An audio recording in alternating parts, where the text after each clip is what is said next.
This is a fabulous Black-owned brand called Playing in Makeup by Yolondo. Mm-hmm. I believe she's Jamaican. It's called Burning Burgundies. It's really Yeah. pretty. She did these little mini palettes with different colors. The Period. red one's cute. Yeah, I have the blue one too. I've never used this one before, and I don't think I've ever done a red look either, so this is going to be interesting. So I'm going to take my Milani lipstick and put it on my eyelids. I know it sounds crazy. I know it Oh, no, I'm here for it. but I mean, it's just I just put it on the little thing and use it as eyeshadow base. Go off.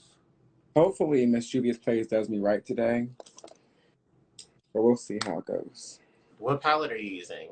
The berries palette. I'm gonna use this pink shade at the top.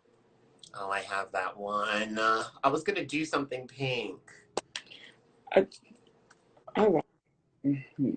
She has some good stuff, so we'll see how this goes.